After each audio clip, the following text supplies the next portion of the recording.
el libro. Vamos a ubicarnos en el capítulo 1, versículo 1, y vamos a leerlo hasta el 12 para tener claro el panorama. Pero la sección que vamos a estudiar hoy es del versículo 5 al 12. El título de esta enseñanza es El falso llanto de un corazón religioso. El falso llanto de un corazón religioso. Palabra de Jehová que vino a Joel, hijo de Petuel. Oíd esto, ancianos, y escuchad, todos los moradores de la tierra. ¿Ha acontecido esto en vuestros días o en los días de vuestros padres? De esto contaréis a vuestros hijos y vuestros hijos a sus hijos y sus hijos a la otra generación. Lo que quedó de la oruga comió el saltón, y lo que quedó del saltón comió el revoltón, y la langosta comió lo que del revoltón había quedado. Despertad, borrachos, y llorad. Gemid todos los que bebéis vino a causa del mosto, porque os es quitado de vuestra boca. Porque pueblo fuerte e innumerable subió a mi tierra.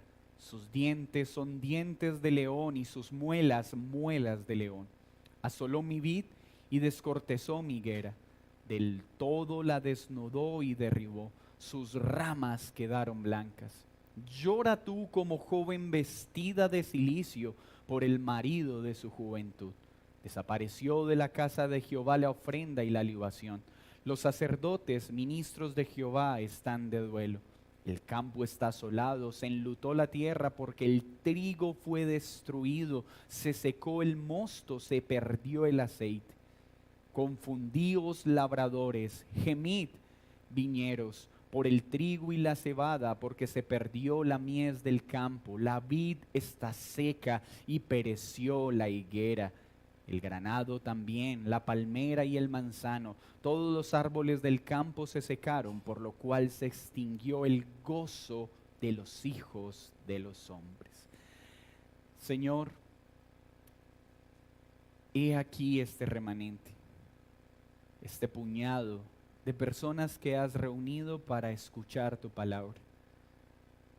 Hoy te rogamos, Espíritu Santo, perfecto vicario y sustituto de Cristo, que nos conduzcas a toda verdad, a examinar nuestra profesión de fe, a examinar, Señor, qué causa verdaderamente nuestras lágrimas cuando vienen las circunstancias difíciles, a examinar la ceguera con la que a veces caminamos, olvidando que todo lo que acontece proviene de ti, a reconocer la terquedad y la dureza del corazón del hombre que insiste en caminar en una dirección contraria a tus estatutos, pero también a venir en arrepentimiento para que nuestras lágrimas ya no sean más superficiales y fingidas, sino verdaderamente broten de un corazón arrepentido y humillado a tus pies.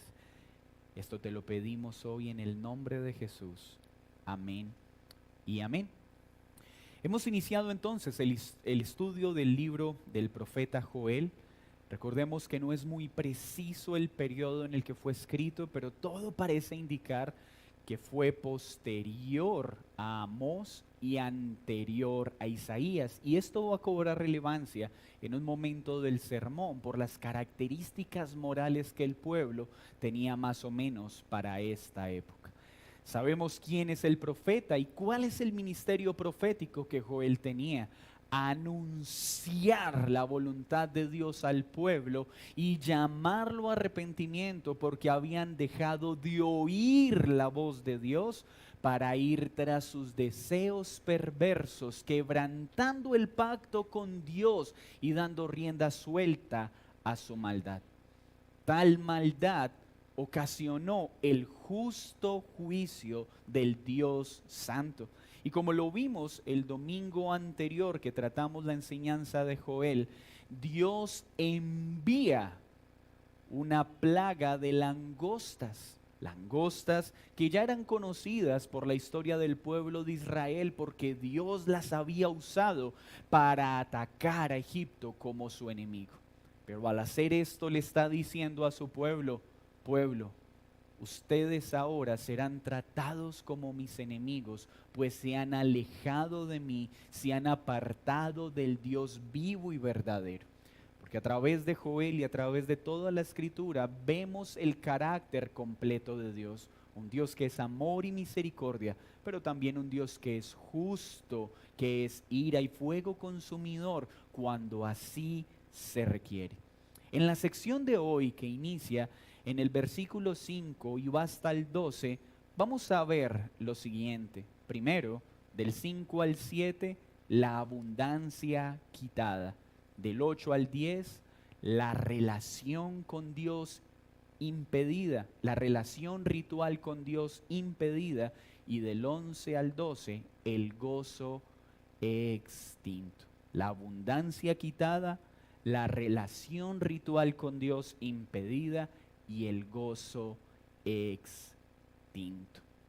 Es común escuchar en el lenguaje de nuestra cultura cuando una persona se acerca a mostrar un aparente arrepentimiento hacia alguien con unas lágrimas fingidas, escuchar de la otra parte, esas lágrimas de cocodrilo no me convencen. Honestamente traté de indagar qué tiene que ver una cosa con la otra, pero en resumidas cuentas se utiliza para decirle a otra persona, tus lágrimas no me convencen. ¿Sí? Esas lágrimas no son reales.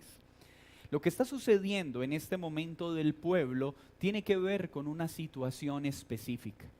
Parece que el pueblo está experimentando un gran momento de dolor por lo que está viviendo. Pero sus lágrimas no son porque la relación con Dios se ha roto, sino porque está sufriendo en lo horizontal, está perdiendo aquellas cosas a las que se habían habituado y los hacía especiales delante de los demás pueblos. En el versículo 5 inicia entonces con un llamado y mostrando la gran sequía, e inicia en estos términos el profeta: despertad, borrachos, y llorad. Despierten de su estado, lloren, giman. Pero no olvide que esta es la voz del profeta. ¿Qué está solicitando Dios a través del profeta? Despierten de esta condición de pecado. El pueblo estaba siendo víctima de la destrucción y la sequía de todo lo que tenían. Y aún así el pueblo no estaba llorando ni gimiendo. El profeta tiene que decirle: lloren, despierten. Y hemos estado insistiendo en esta serie de enseñanzas que el dolor no siempre es un medio que lleva a los hombres a buscar a Dios. Pues esta escena nos está mostrando cuán penosa situación está pasando el pueblo de Israel. Las langostas han devorado todo por completo. Y aún así, el pueblo no está gimiendo a Dios, no está clamando a Dios. Está dormido, está distraído en su pecado, borrachos. Este borrachos acá muestra una connotación distinta en el lenguaje que Dios está utilizando. Les está diciendo: ustedes han perdido la razón, están nublados. En un sentido, era tal el pecado del pueblo de Israel en este momento que las prácticas de consumo de licor eran comunes. El pueblo había empezado a excederse en el consumo de las bebidas alicoradas. Se habían convertido en borrachos que se estaban alejando a grandes pasos del pacto de Dios. Pero acá el profeta no está hablando a los que están borrachos en el sentido literal. Lo que el profeta les está diciendo: ustedes han perdido el sentido y la capacidad de razonar y hacer una lectura adecuada de las circunstancias. Han cerrado sus ojos para ver su maldad. Están dormidos en el pecado y no están haciendo nada para salir de esta condición. No entienden que tal calamidad es la mano de Dios efectuando justicia por su pecado. Y les dice entonces: todos los que bebéis vino a causa del mosto, porque os es quitado de vuestra boca. ¿Qué le está diciendo el profeta? Por causa de su maldad, no solo he enviado una gran plaga, sino que esta plaga se encargará de generar una gran sequía, que ya no tendrán cómo poner vino y mosto en su boca. Recordemos que el vino jugaba un papel importantísimo en la economía de Israel, pero también en sus costumbres rituales, en sus costumbres cotidianas. Y les está diciendo: ya no habrá vino para poner en sus bocas.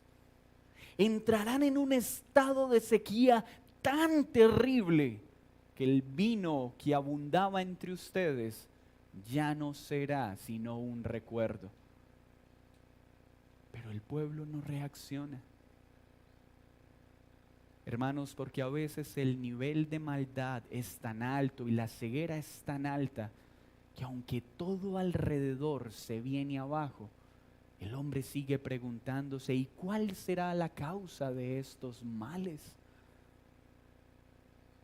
Dios de una y otra forma le está diciendo: soy yo, porque ustedes han violado mi pacto, porque han dejado de oír mi voz. Soy yo, mi mano poderosa, la que ha enviado langostas a traer una gran sequía. Es mi mano para que ustedes se vuelvan a mí. Pero el pueblo, ¿cómo estaba? Dormido, sin razonar adecuadamente. Por eso les dice: despierten, lloren, giman. Y miren la descripción que hace en el 6. Porque pueblo fuerte e innumerable subió a mi tierra. En este punto de la descripción de la sequía, ahora está detallando las características de ese ejército de langostas. Es un pueblo innumerable, no es posible contarlo, y ha subido a mi tierra. Note lo que Dios está diciendo: es mi tierra, no es tierra de ustedes. Yo los puse a ustedes en ellos por gracia, por amor a mi nombre, para que reflejaran el carácter a los hombres, y no lo están haciendo.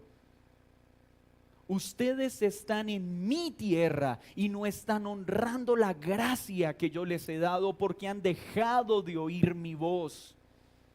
Están tomando decisiones y actuando como lo hacen los paganos, que no me conocen y no creen en mí.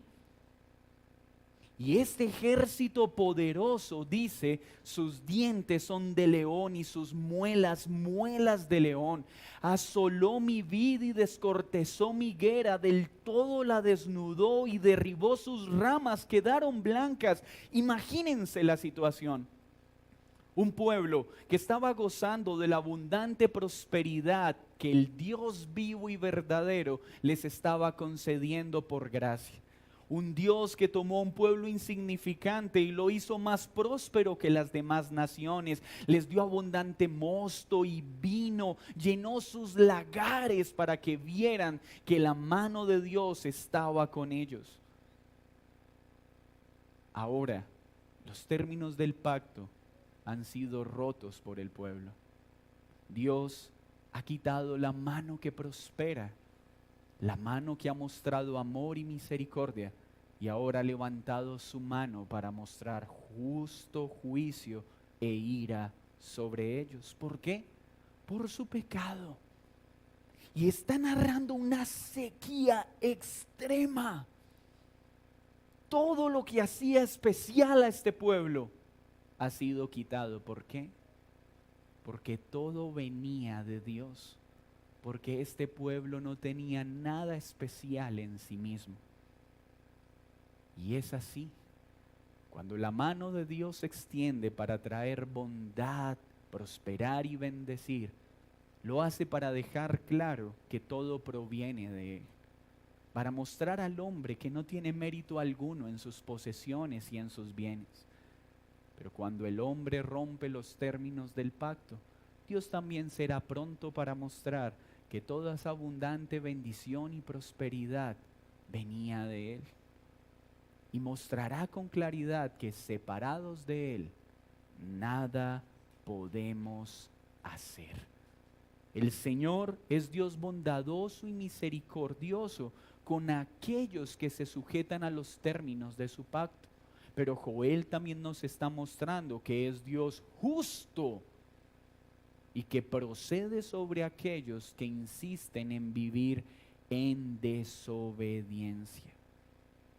Luego de decirles a través de la figura del borracho, despierten, entiendan que esta situación soy yo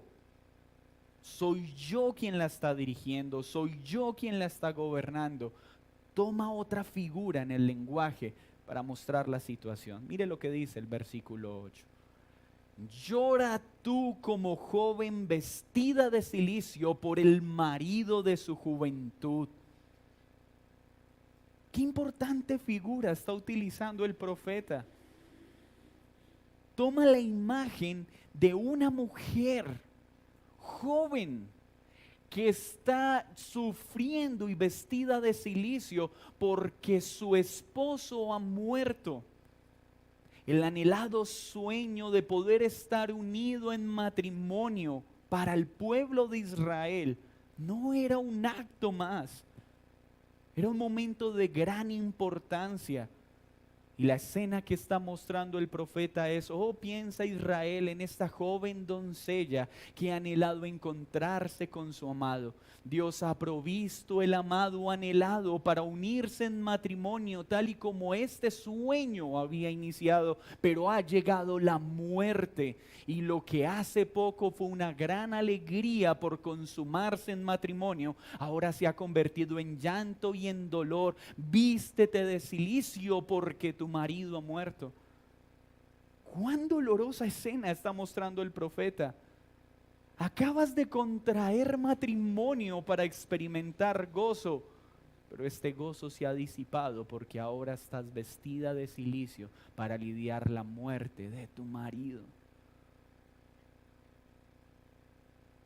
El profeta le está diciendo al pueblo, oh pueblo, ustedes han experimentado el gozo de tener a Dios por esposo, su abundante bendición y prosperidad. Pero ahora es tal su maldad que ahora caminan como si esposo no tuviesen.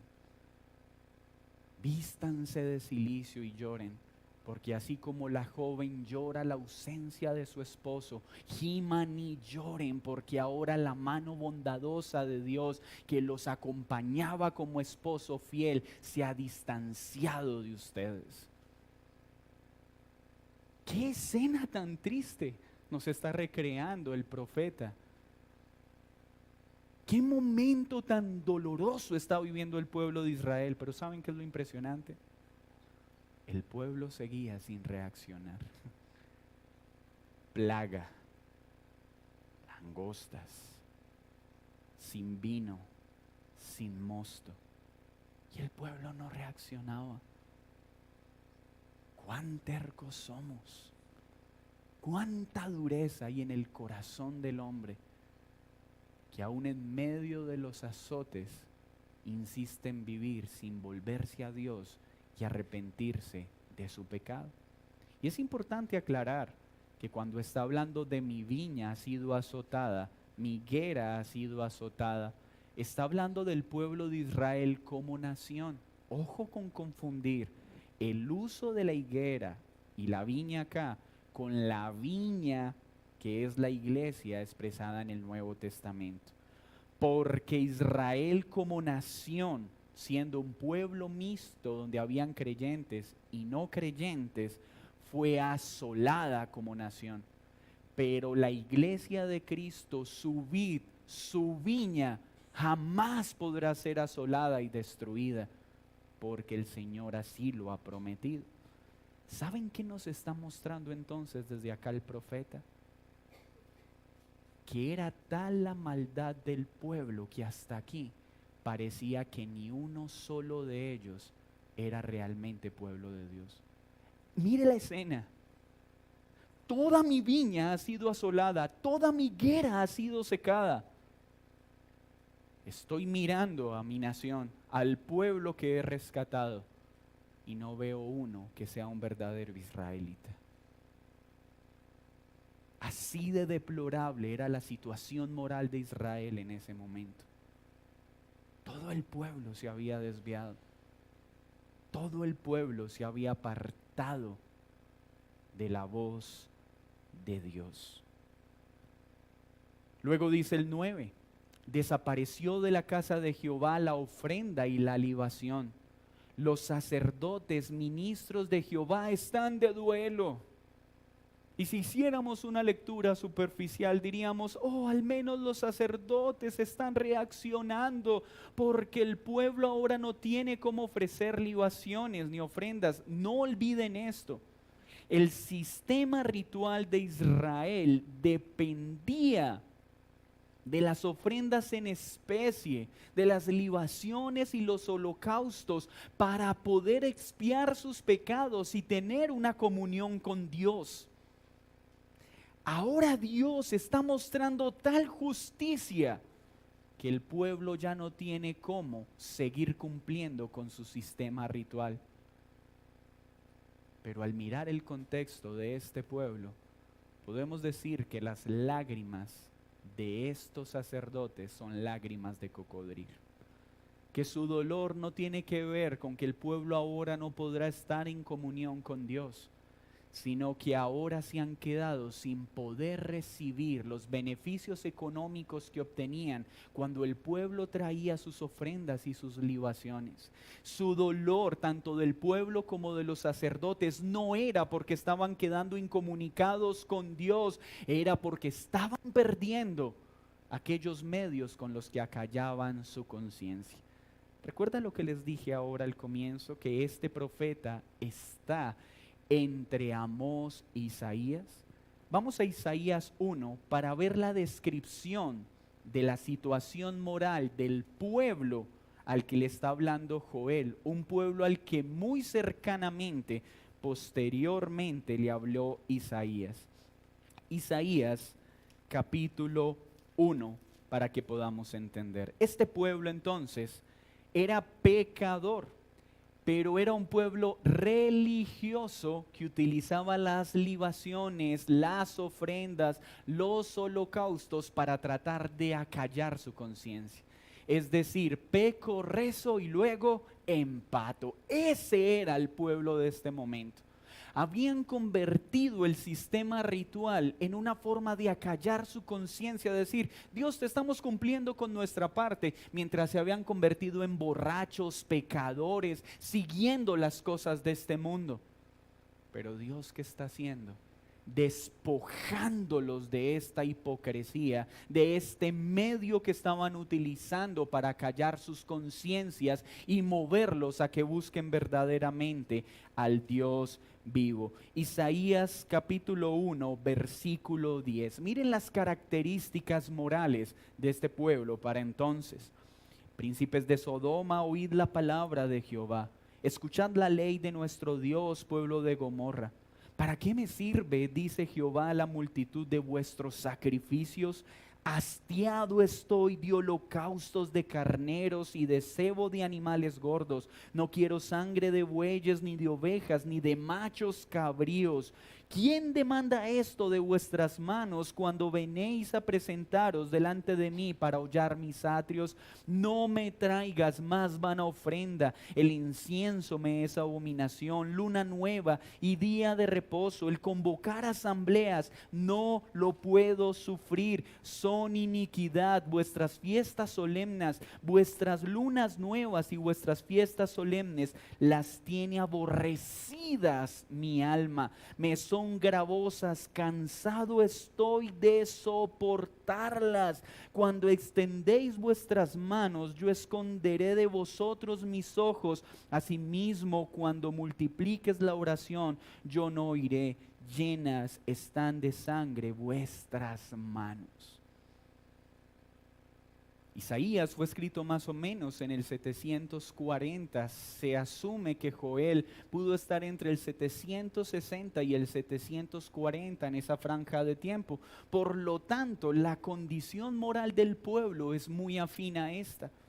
Y lo que Dios está haciendo es enviar una disciplina tan severa sobre este pueblo que está exponiendo que ni siquiera le interesa preservar el sistema ritual que tienen, porque hastiado está de que vivan en desobediencia y en pecado, y luego vienen y ofrecen unas cuantas cosas a Dios.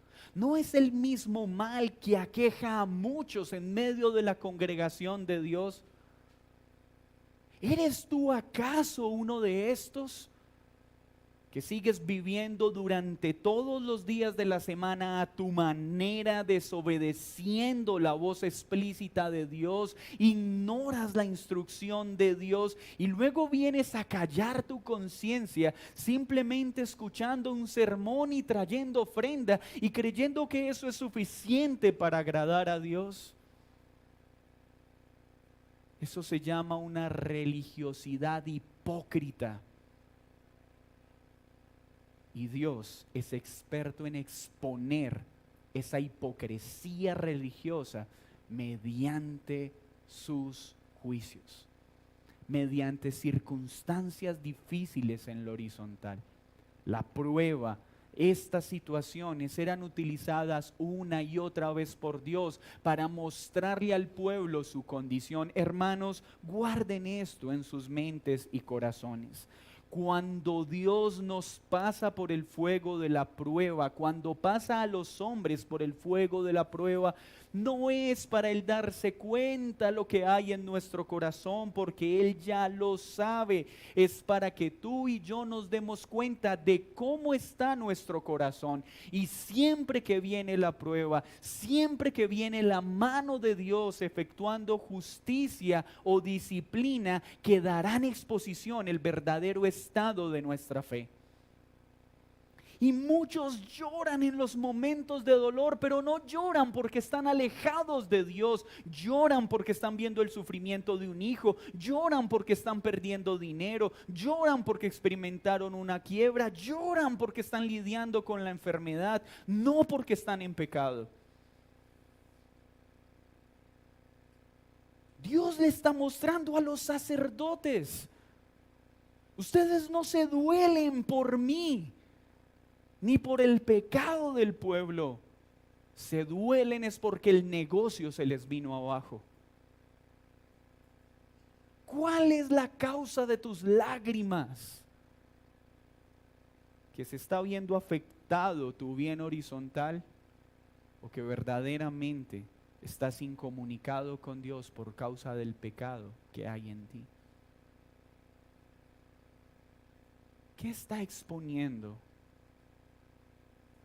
¿Qué expone cuando Dios envía su disciplina o su justicia? Así pues, Dios está mostrando con contundencia a su pueblo cuán endurecidos están por el pecado, cuán ciegos están como borrachos que no logran leer con acierto lo que les está pasando y se preguntan: ¿por qué estará pasando esto? No entiendo por qué este momento tan difícil. ¿Qué he hecho mal? Y Dios le está diciendo al pueblo: despierten y entiendan que es mi justicia porque se han apartado de mí. Y estoy haciendo esto por misericordia, para que se vuelvan de una vez por todas a mí. Lloren como llora la joven que ha perdido a su esposo, porque mi amorosa mano se ha alejado de ustedes. Lloren y giman.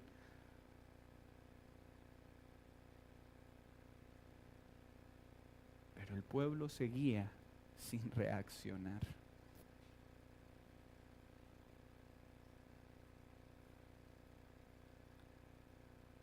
Versículo 10. El campo está asolado, se enlutó la tierra. Qué especial escribe el profeta. Y ahora está hablando de la creación, pero más adelante hablará específicamente de los animales. Miren lo que le está diciendo a su audiencia. La tierra está de luto mientras ustedes no. La creación se da cuenta de que es mi justicia la que ha traído sequía y toda la tierra está de luto. Y ustedes son tan ciegos por el pecado que ni siquiera están clamando y están gimiendo.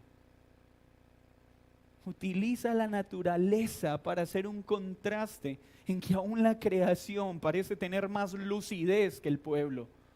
Y luego hará esto mismo con los animales. Los animales gimen mientras ustedes no reaccionan. Parece haber más sensatez en las bestias que en los hombres. No porque sea así,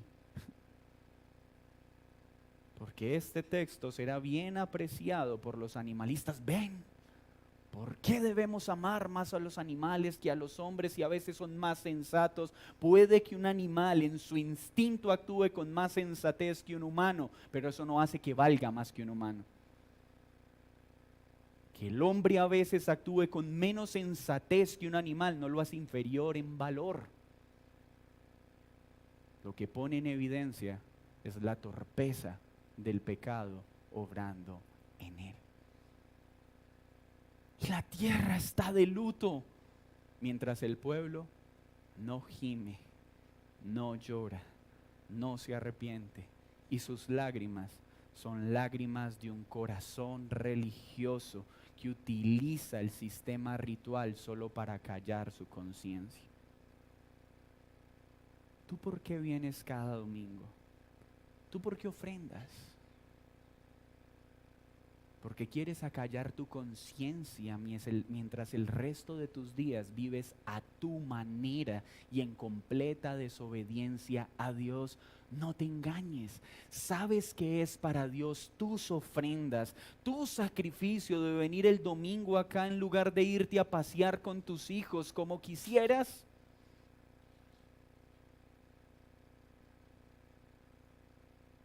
Que eres solo un religioso. Y esa ofrenda, ese supuesto sacrificio de congregarte en lugar de ser agradable a Dios, le es abominable. Porque el congregarnos no es para acallar nuestra conciencia y poder seguir pecando el resto de la semana. Nosotros nos congregamos para recibir nuevas fuerzas del Dios vivo a través de su palabra y en comunión para seguir santificándonos día a día.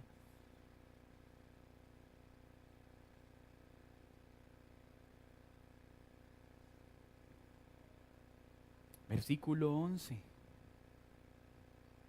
Confundíos labradores, gemid. Vuelve y solicita lo mismo. Borrachos, despierten. Lo han perdido todo y el pueblo sigue sin inmutarse. Labradores, giman, viñeros por el trigo y la cebada, porque se perdió la mies del campo. El vino ha sido quitado, el trigo ha sido quitado.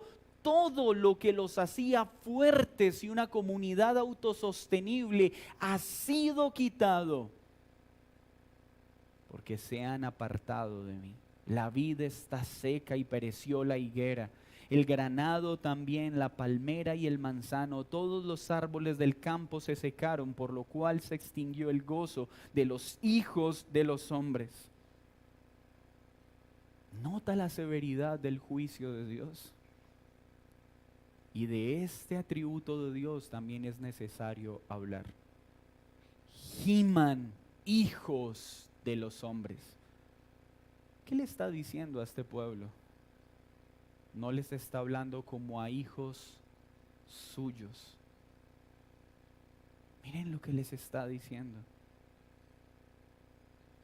ustedes se han apartado de tal forma de mí que no puedo verlos como hijos.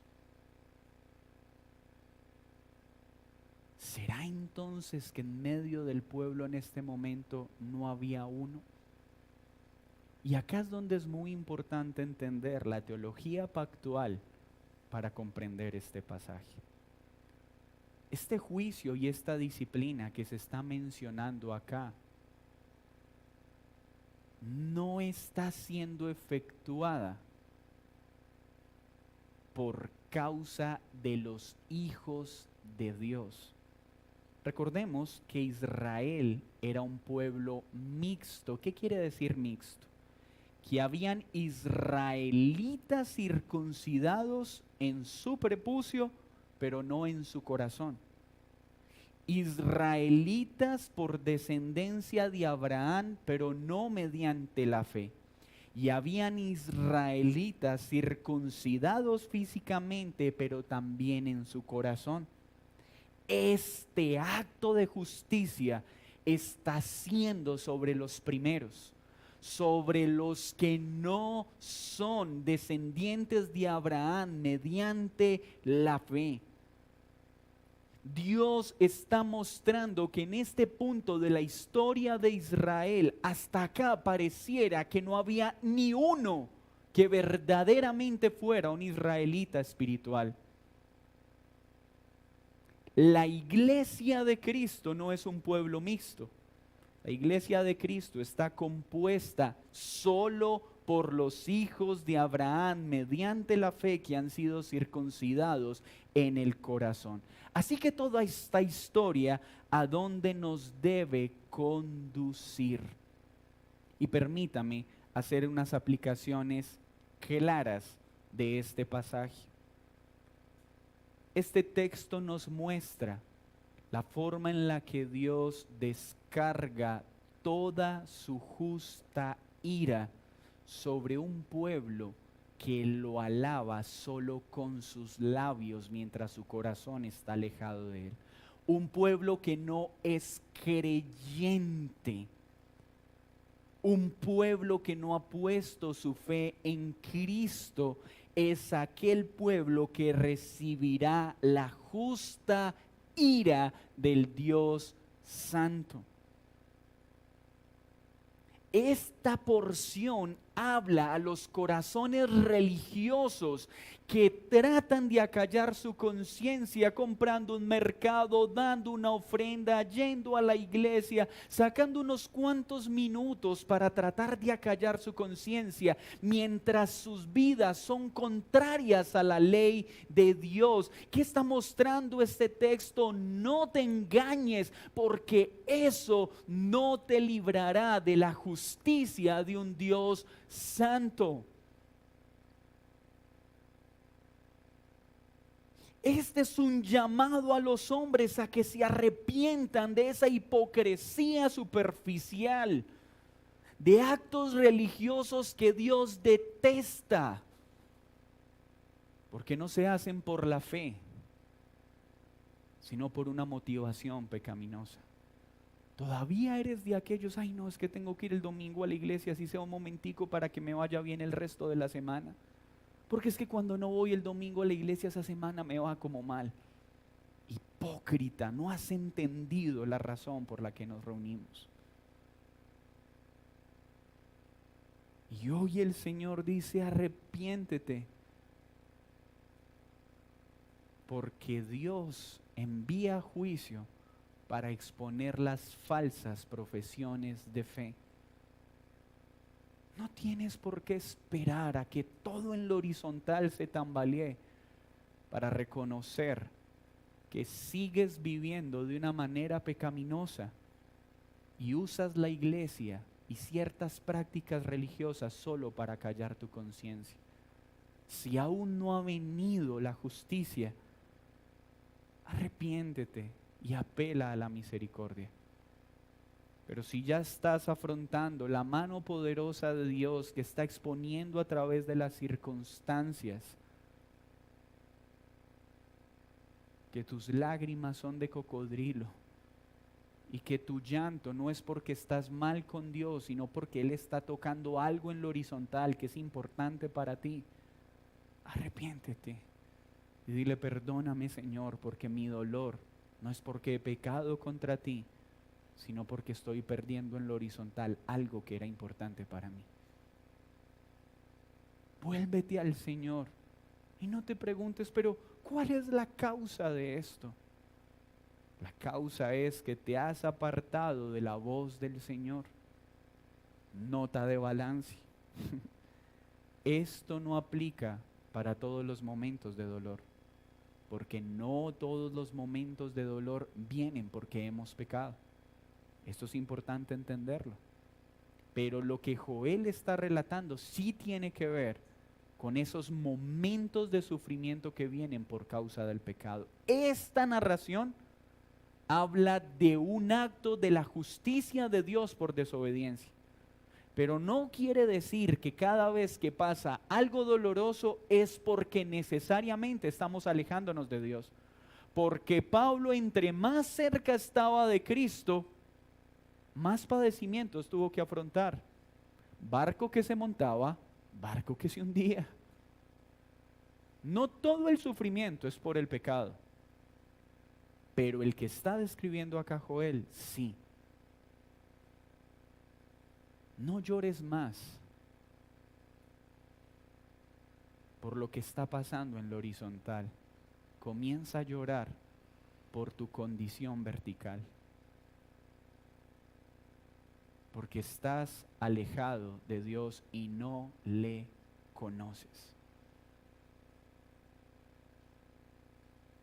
Y la única solución para esto no es que trates de venir más de seguido a la iglesia. Ahora sí voy a empezar a ir desde las 8:30. Me voy a inscribir en el instituto. Ya no voy a faltar a las reuniones para que toda esta crisis desaparezca. No.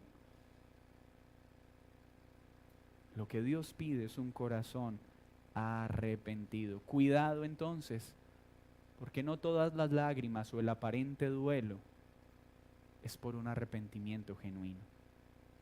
Hay muchas lágrimas por un falso arrepentimiento. Y por esas personas que lloran y lloran por lo mismo, y parece un círculo vicioso, y lloran por lo mismo. Lloran mientras pierden algo en lo horizontal, lo recuperan y se van sus lágrimas. Y asimismo, con la velocidad que aumenta en su intensidad en buscar a Dios, vuelve y desaparece. Pero luego vuelven y lloran cuando otra vez lo horizontal se afecta, y vuelven con fuerza intensa y empiezan a reunirse y empiezan a congregarse y vuelven y recuperan aquello que perdieron, entre comillas, y vuelve y se disipa su amor por Dios. Porque nunca se trató de Dios, se trató solo del horizontal.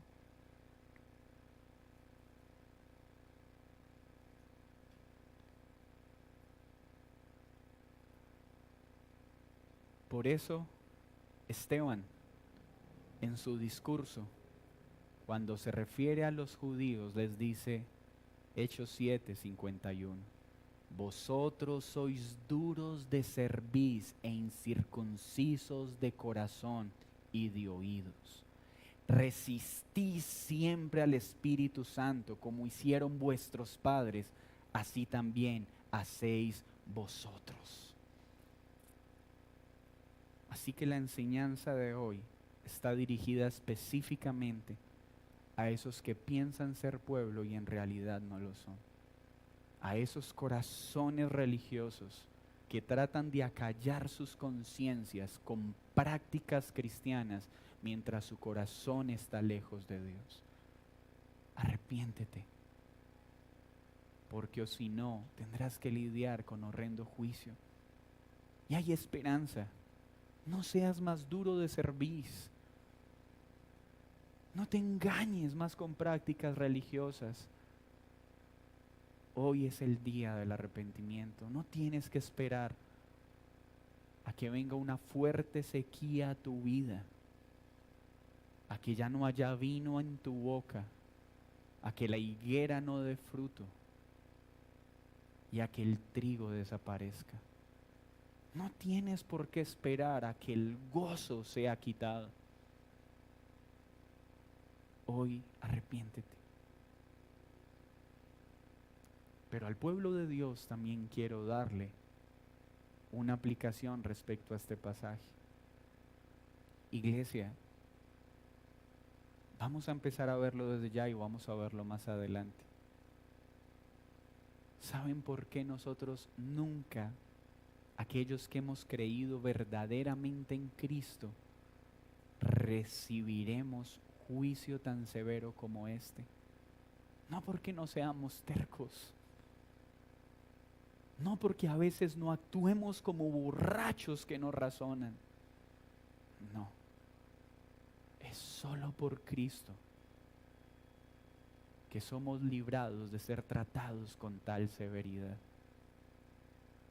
Esta severidad debe ser temida por el falso profesante, por el religioso hipócrita, pero el verdadero creyente no debe temer tal ira, porque Cristo en la cruz propició toda la manifestación de la justa ira de Dios que debía recaer sobre nosotros. Pero también debemos aprender que hay una tendencia que aún quiere permanecer en el que ha creído, a ser un religioso, a querer acallar nuestra conciencia haciendo unas cuantas cosas buenas mientras vivimos en desobediencia. Ya no lidiaremos con este juicio, pero esto no nos exime de la vida santa que debemos vivir. Por eso para el creyente, el salmista escribió lo siguiente en el Salmo 32:3. Mientras callé se envejecieron mis huesos en mi gemir todo el día, porque de día y de noche se agravó sobre mí tu mano. Se volvió mi verdor en sequedad de verano. Mi pecado te declaré, no encubrí mi iniquidad. Dije, confesaré mis transgresiones a Jehová, y tú perdonaste la maldad de mi pecado. Por esto orará a ti todo santo, no todo hombre. El incrédulo y el creyente lidian con la dificultad, lidian con el pecado. Pero aquel que ha creído tiene una esperanza, y es que al venir en arrepentimiento, la sequedad será quitada. Y tú que no has creído, para ser librado de tu sequía, solo hay un medio, y es Jesucristo. Porque solo Él puede librarnos de los estragos del pecado. Y podrá decir el que ha creído cuando confiesa su pecado: tú eres mi refugio, tú me guardarás en la angustia, con cantos de liberación me rodearás. Te harás entender y te enseñaré el camino en que debes andar. Te haré entender y te enseñaré el camino en que debes andar. Sobre ti fijaré mis ojos. Iglesia, no es que no merezcamos la justicia de Dios, es que Cristo la recibió en lugar nuestro, en lugar de aquellos que han puesto su fe en Cristo. Pero tú que eres un simple religioso, no sigas viviendo más de esta manera. Por favor, arrepiéntete de tu pecado. No te engañes, viviendo todos los días a tu manera y creer que estás en paz con Dios porque vienes 2 horas a un culto, porque ofrendas. Si tu fe no está en Cristo, eso es detestable a los ojos de un Dios santo. Es ofensivo porque crees que estás comprando su favor y su misericordia. Arrepiéntete. Señor, te damos muchas gracias por esta porción de Joel que empieza a generar preguntas en nuestra mente. Tan grave era la condición del pueblo que no había al menos uno. Puede haber un momento tan terrible que pueda llegar a parecer que no hay uno solo. Pero también el desarrollo del libro nos mostrará que tú siempre tienes un remanente. Porque tú siempre tendrás pueblo para alabarte y glorificarte fielmente. Y esto no por méritos humanos, sino por tu bondad y por tu misericordia. Hoy te pido que nos perdones por toda la religiosidad que a veces albergamos en nuestro corazón, por querer cumplir con ciertas disciplinas espirituales como lo hacía el pueblo de Israel, no para tu gloria, sino para acallar nuestra conciencia y poder seguir pecando. Perdónanos. Pero no queremos cumplir con rituales externos. Queremos buscarte verdaderamente de corazón. Y no queremos llorar porque nuestra salud se afecta o porque nuestras finanzas se afectan o porque la situación de familia se pone mal. No, Señor, que nuestro verdadero dolor sea estar apartado del Dios vivo y verdadero por causa del pecado.